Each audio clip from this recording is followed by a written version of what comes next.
কি ঘটেছিল আপনার সঙ্গে?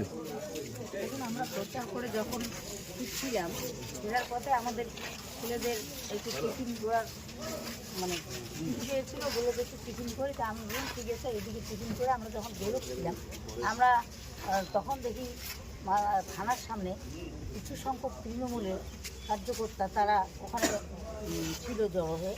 তো আমরা যখন ওনাদেরকে দেখলাম, তারপরে আমরা গাড়িতে ভাবলাম যে ওইদিকে আমরা বাইপাস করে আমরা গাড়িগুলোকে বের করে নিয়ে যাব। তারপরে আমার সামনের যে গাড়ি ছিল ওই গাড়ির পেছনের কাছে ওরা মারে, এবং আমার যে গাড়িতে ছিল আমার গাড়ির সামনের কাছেও ওরা মারছে লাঠি দিয়ে। তো তারপরে আমাদের থানায় আমরা ঢুকে যাই এবং থানায় আমাদের আইসি সাহেব আশ্বস্ত করেন যে আপনারা এখানে থাকুন, আমরা স্পট করে আপনাদের পৌঁছে দেওয়ার ব্যবস্থা করবো।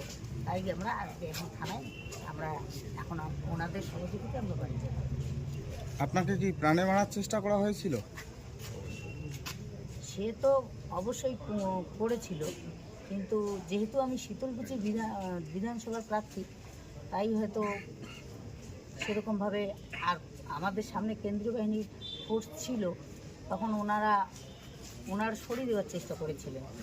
প্রথমে তো ওটা তো আক্রমণ হয়েছিল, এই আক্রমণাত্মক ঘটনা ঘটেছিল, কিন্তু তারপরে কেন্দ্রীয় বাহিনী ওনাদেরকে যখন সরিয়ে দেয়, তারপরে কিন্তু আমাদের থানায় গাড়িগুলোকে আমাদের নিয়ে আসা।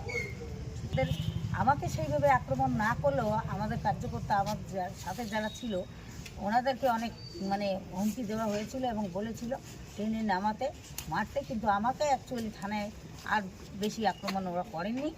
যেটা সত্যি ঘটনা আমি সেটাই বলবো, মিথ্যে কথা বলা ঠিক নয়।